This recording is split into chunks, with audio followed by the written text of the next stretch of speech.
एक बार की बात है, एक बहुत बड़ी आर्ट गैलरी ने कॉन्टेस्ट डिक्लेयर किया। उसमें उन्होंने अनाउंस किया कि जो भी पेंटर पीस को डिपिक्ट करने वाली वर्ल्ड की सबसे अच्छी पेंटिंग बनाएगा, उसको $10 मिलियन का इनाम मिलेगा।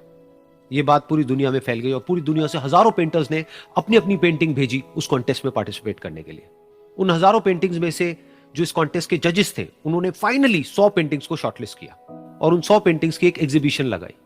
उस एग्जीबिशन में इन सारे पेंटर्स को तो इनवाइट किया ही किया, साथ ही साथ मीडिया वाले भी बैठे हुए थे और मीडिया वालों के साथ हजारों लोगों की भीड़ भी जमा थी। क्योंकि प्राइज अमाउंट इतना बड़ा था तो सबका इंटरेस्ट था ये जानने में कि कौन जीतेगा, कि वो पेंटिंग कैसी होगी और कौन वो पेंटर होगा जिसको इतना बड़ा अमाउंट मिलेगा। फाइनली वो दिन आ ही गया। वहां पर सारी ही पेंटिंग्स देखने लायक थी और एक से बढ़कर एक थी। उसमें से कुछ पेंटिंग्स थी जहां पर सबसे ज्यादा भीड़ थी। जैसे एक पेंटिंग थी जहां पर एक बिल्कुल साफ पानी की नदी बह रही थी, जिसके पीछे कुछ पहाड़ थे, उसके ऊपर बर्फ जमी हुई थी और पीछे से सनराइज हो रहा था। एक और पेंटिंग थी जहां पर पेंटर ने पीस को डिपिक्ट किया था फुल मून नाइट के थ्रू, यानी कि एक बिल्कुल पीसफुल लेक थी जिसका पानी बिल्कुल स्टिल था, इतना स्टिल कि उसके अंदर आप रिफ्लेक्शन देख सकते थे आसपास में जो भी कुछ था उसका, बिल्कुल एक मिरर की तरह। और बिल्कुल डार्क आसमान में कुछ तारे चमक रहे थे और एक चांद चमक रहा था। उसके अलावा एक पेंटिंग थी जिसमें बिल्कुल सफेद बादल थे, नीला आसमान था और बिल्कुल हरी हरी घास थी।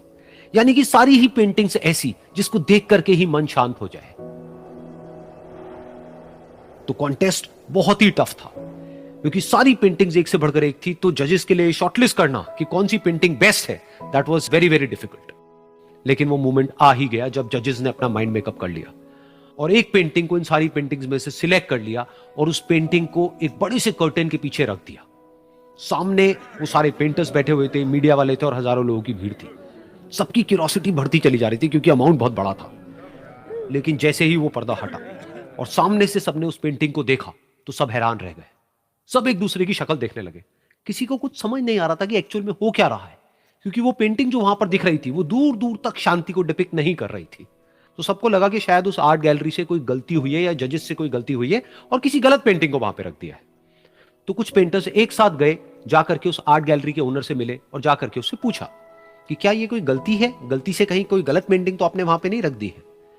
तो आर्ट गैलरी वाला थोड़ा सा मुस्कुराया और बोला, नहीं ये पेंटिंग बिल्कुल ठीक है, जजेस ने इसी पेंटिंग को सिलेक्ट किया है और यही पेंटिंग आज की विनर है। सारे पेंटर्स ये जवाब सुन करके गुस्से से भर गए और सबने मिल करके रिवोल्ट कर दिया। और ये देख करके सारे मीडिया वाले अपनी अपनी जगह से खड़े हुए और भागते हुए गए उस आर्ट गैलरी के ओनर के पास में और अपने अपने माइक्स उनके मुंह के आगे कर दिए। तो अगेन वो आर्ट गैलरी का जो ओनर था वो हल्का सा मुस्कुराया और उसने कहा कि मुझे कुछ बोलने से पहले एक बार इस पेंटिंग को आप लोग ध्यान से देखिए, थोड़ा पास से देखिए, शायद आपको कुछ ऐसा नजर आए जो दूर से नजर नहीं आ रहा है। क्योंकि आप सबने एक चीज तो देख ली कि इस पेंटिंग में आंधी है, तूफान है, चारों तरफ सब कुछ तहस नहस हो रहा है, आसमान में बिजली कड़क रही है, काले बादल हैं, ये सब तो आपने देख लिया। लेकिन एक चीज नहीं देखी कि इस पेंटिंग में एक घर भी है। उस घर में एक छोटी सी खिड़की है जहां पर एक आदमी खड़ा हुआ है। ध्यान से जाकर के देखिए, वो जो आदमी खड़ा हुआ है और बाहर देख रहा है उस घर से, उसके चेहरे पर कोई डर नहीं है, बल्कि एक हल्की सी मुस्कान है, एक ठहराव है, एक सुकून है। और यही है शांति का असली मतलब।